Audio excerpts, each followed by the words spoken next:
guys! モンスタージョン TV! 始めましたモンスタージョン TV! 元気があれば何でもできる。元気があればウルージになれる。そんなあなたはいいんが早速やっていきましょう。今回はですけども、こちらのビブルカードからお話をしていきたいなと思います。世界一の船大工ガレーラカンパニーということでね、我らはフランキーでございますよ。そして他にもいろんな重要なキャラクターがここに出ているわけでございます。まずはクローバー博士。クローバー博士についてはね、これも彼の周りを洗っていくことによってワンピースの世界の重大な秘密っていうのがいろいろと分かってくるのかもしれない。正確にはその秘密に近づける、最も近づけるっていうところではクローバー博士は相当やべえなっていうふうに思います。それ以外にもね、このフランキーに関しても気になるところはある。なぜ彼がウォーターセブンにいるのかとかね、そういったところとかも結構重要なのかなっていうふうに思っていたりとか、そして怪獣のば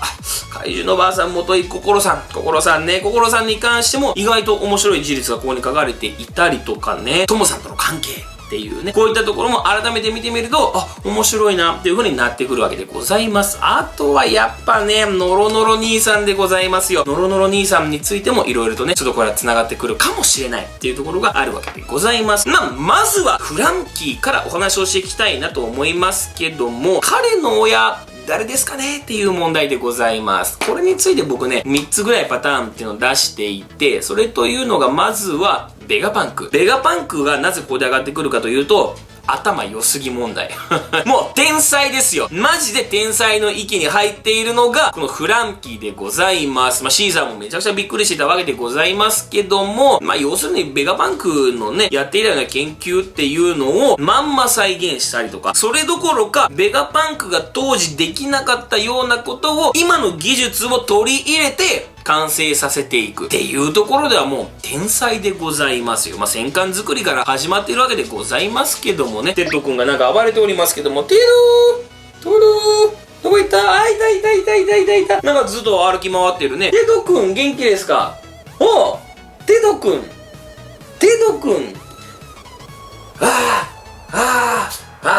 今見えないよね。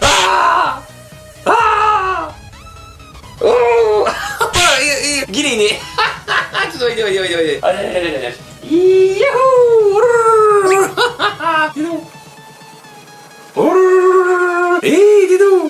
いしょ。乗ってきたテト君。そっち行くなよ。こっちだよ。よし。犬ドリル。よし。もういいな。降りるな。危ないもんな。よし。テト君第3でございます。バイバイ。俺がフランキーのお父さんだよ。よ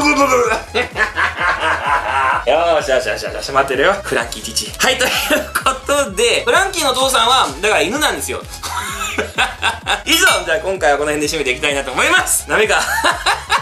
フランキーのお父さんは、ベガパンクの可能性があるよねっていう話よ。天才よねっていうね。でもそうすると海賊の親であるっていう風に言われてるわけだから、あれお父さん海賊じゃないのみたいなね。そういう風になってくるわけでございます。じゃあお母さんが海賊なのっていう風に考えていくと、それはもしかしたらあるかもしれない。そして麦わらの一味といえば親がね、結構やばいような方々が多いわけでございますから、結構な大海賊なのではないのか。これでビッグマムが来るのかっていうとちょっと恐ろしい話でございますけどもね。それこそなんか僕もう一個考えてるのが、カイドウさんとの子供なのではないのかっていう、そういったパターンも考えていて、そうするとまだちょっとごちゃってくるような話なんでね、なんとも言えないですけども、それというのがオーブンとかが結構ね、似てるんだよね、フランキーと。だからそういったところでもしかして繋がるのかなっていう風に考えたりとかね。それは一つでございます。結局、ビッグマムのところにフランキーが来なかったっていうのが、そういったところを接触させるのはまだ早いというかね、後に接触をさせようと思っていたのではないのかみたいなね、考えられるところではある。そしてもう一つやはり僕が考えていた、このもしも父親がカイドウであった場合、現在ワノ国にいるわけでございますから、ってなってきた時に気になるのが、彼ってなんか和の雰囲気ちょくちょくあるんだよね。フランキー将軍っていう風に、将軍っていうののがついてきたりとか、このビブルカードでも、こうやってこれ見てみると、遠くて、まあ画像出そうは、刀がついてるんだよね。で、ビブルカード開けばまあもっとわかるんだけど、刀を持ってるんですよ。こういったところからしても、なんか、わーっていうところが繋がるのかなっていう風に考えたりとか、まああとはもともと彼の家っていうのがね、月のマークがボンってこう入っていたりするわけでございますから、なんかそっちの和の国と関係あったりするのかなみたいなね、まあ街道さんの流れが来るのか、はたまたっていうところでございますけどもね、まあ言うてね、ここに関しては難しい。なんていうか、もしもこれで街道さんサイドと来てしまったら、なんかちょっと、ようわからんとこあるからね、フランキーと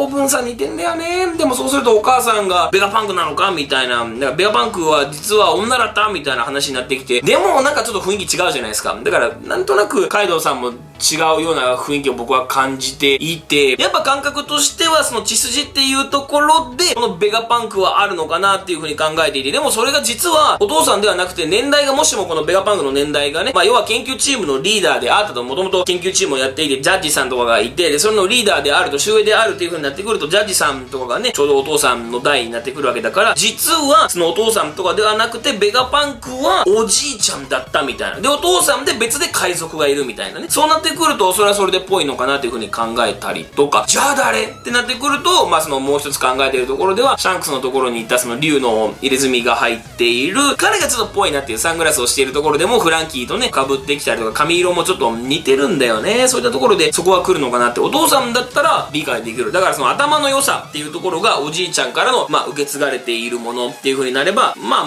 あ、それはそれで通ってくる話だよねっていう。で、海賊っていうところもそういう風に回収してくるっていう風になるわけでございます。まあ、ただ、なんか和風なところはどっから来てんのって考えていくと、だいぶ複雑っていう。もうそこまでいくと、なんかどうなのかなみたいなね。よりによってすき焼きさんが結構似てるんすよ。フランキーとその眉毛の感じとかね。だからそっち来ちゃうみたいな。で、将軍っていうところでも来ちゃうのっていうね。まあ、もうそこまで行くと、もうドツボなんでわからないです。正直現状では、ここからこの人だっていう風に断定していくのは難しい。難しいけども、ただ僕の中でなんとなくぽいなって思うのは、まあ、ベガパンクが、まあ、そのお父さん位置じゃなくて結構な年上だった場合は、おじいちゃん位置に来て、お父さんに海賊が来る。誰が来るのって言ったら、そのスティーブン・セガールさんみたいな兄ちゃんが、来る。で、そのシャンクスと年齢とかを比べていくと、シャンクスだとだいぶフランキーとね、まあ近しい感じになるけども、ただ、その、ベックマンとかを見ていくと、もっと年上なんですよ。だから、で、さらにベックマンとその人を見てみると、その人の方がなんか年上そうだなっていう風に思えるわけでございますから、もしかしたら、まあ年齢的なところでもそういう風にクリアできるのかもしれない。お父さんにそこが来て、おじいちゃんにベガパンクっていうね、そうすると、もろもろクリアしていく頭いいっていうのと、海賊の親っていうね。まあ、あとはすき焼き様となってくると、もうわからん。もしもそうなってくると、全くもってわからんの。海賊っていうのもあるわけだし、わからんけども、皆さんはいかがでしょうか。正直今回は、これだっていう風にね、言えるわけではないので、みんなと一緒に詰めていきたいなと思います。そして続いては、フォクシーでございますね。フォクシーに関しては彼の能力なんだよね。これというのは、ノロマ格子っていうものを飛ばしているっていう話なんだけども、ノロマ格子っていうものが出てくるとなってくると、そういった成分だよね。この成分って、まあ、世界にあるわけではないから、やっぱ宇宙のものなのかな、みたいな。で、宇宙のものっていう風になってくると、やっぱこれ M 様作ったのかな、みたいな。ワポルのね、ワポメタルも結局は、もともとこの地球になかったからこそ、そういう風にね、特許も取れて、で、めちゃくちゃ金持ちになれた、ワポルが金持ちになれたわけでございますから、ノルマ格子ってのも聞いたことないよね。ってなってくると、まあ、ワポルのものも同様に宇宙から来ているのか、要するに悪魔の実の能力っていうのは宇宙から来たものなのではないのか。イコール、イム様が実はそれを作っているのではないのかみたいなね。そういったところに、まあ、繋がってくるんだけども、まあ、詳しくはね、それはまた別の動画で出してるんで、ぜひとも見てもらえたらなと思いますけども、意外とここで割れ頭がね、ちょっと面白い形でピックアップされるわけでございます。そして、続いてでございます。続いては怪獣のばあちゃんでございますね。ココロさんでございます。ココロさん、何が面白いかって、そのトムさんとの関係なんだよね。まあ、パッと見なんか、トムさんとね、その、結婚してるのかなとかっていう風に思えるわけでございますけども、そうではないんだよね。結婚してるっていうわけではなくて、もともとトムさんに、まあ、憧れていたというか、慕っているっていうような感じなんだね。で、トムさんが、ウォーターセブンに行ったからこそ、自分もじゃあついていこうって言ってついていった。そしてそこで、美人秘書として働き始めたっていうのがココロさんなんだよね。あらいがいっていう風になっていくわけでございます。この元の流れでございますよね。で、そこから心さん結婚をします。トムさんとではございません。なんと心さんはウォーターセブンで人間と結婚するんですよ。人間と結婚をして、そして子供が生まれるわけでございます。それというのが男の子でございますね。息子が生まれます。で、さらにその息子が人間と結婚をして生まれたのがチムニー。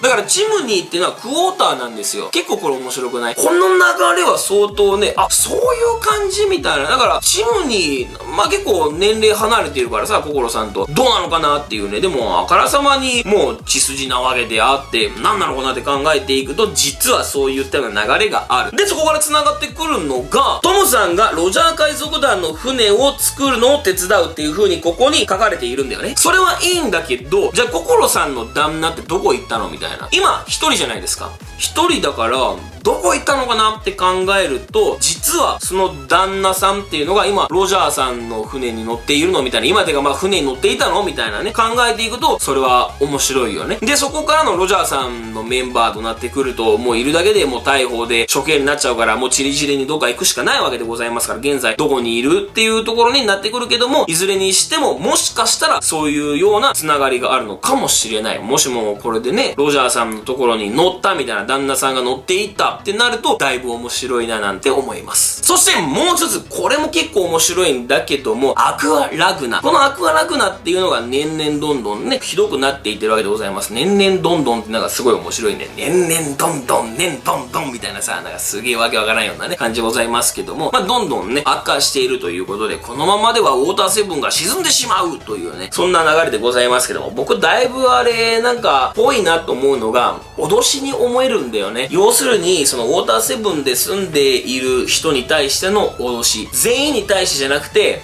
ある情報を持っている人物に対しての脅し。このまま行くと、ウォーターセブンなくなるよ。大丈夫っていうように僕は思えるんだよね。どういうことって言ったら、ウォーターセブンで古代兵器が誕生してるんだよね。プルトンでございます。プルトンはウォーターセブンで誕生している。造船史上最悪の化け物だっていう風に言われているわけでございますけども、まあその設計図が今どこにあるのかっていうことで、まあいろんな情報を聞き出しているわけでございます。で、結果フランキーが持っていたっていう流れが今出てきたわけでございますけども、ただ受け継がれるものであるわけでございますから、その情報っていうのは誰から持っているのかもしれないっていうね。だからこそのこのウォーターセブンっていうのは重要なところであり、情報を抜いていこうっていうね、そういう風になるわけでございます。だけども普通にはね、古代兵器の情報を政府に売るのかって言ったら売らない。だからこそ困るな。じゃあウォーターセブンの人たちを人質に取ろうかということで、そういう風にアクアラグナをブワーっとぶちかましているのではないのかっていう風に思うんだよね。やっぱイム様の力って俺結構やばいと思うんですよ。その赤い大陸もどういう風にできたのとかって考えていくとぽいなと。だからこそのそういう風にどんどん上げていってるのではないのか。で、もしもこれで政府としてね、もうこの情報っていうのはフランキーが燃やしてしまったからないっていう風に判断したとしても、まあ、ウォーターセブンっていうのはもう悪の元凶だっていう風になるわけでございますよ。またそんなものを作られても叶わんわってことで、結局は流していくみたいな。だけどもあからさまにそんなものをやってしまうとね、それがもしも政府の仕業だってバレてしまったらやばいわけでございますから、自然災害に見せてウォーターセブンを潰そうとしている。もう前科はあるんで、言うのであればそんな古代兵器をね、誕生させているっていうところではもう前科はあるんで、あとはもういつ潰すのかっていうような感覚だと思うんだよね。現に今もウォーターセブンにはね、アイスバーグさんがいるわけでございますから、そういう風に考えていくと、未だにウォーターセブンにその脅威はあるって考えても過言ではないと。だからこそ、まあ、潰していく理由はあるよね。年々どんどんひどくなっていく、このアクアラグナ、年々どんどんでございます。はい、ということで今回この辺で年々どんどん締めていきましょう。ということで、最後になりますが、じゃんけんタイムいきましょう。最初はグー、インガザーラシということでグーでした。また次回お会いしましょう。年々どんどん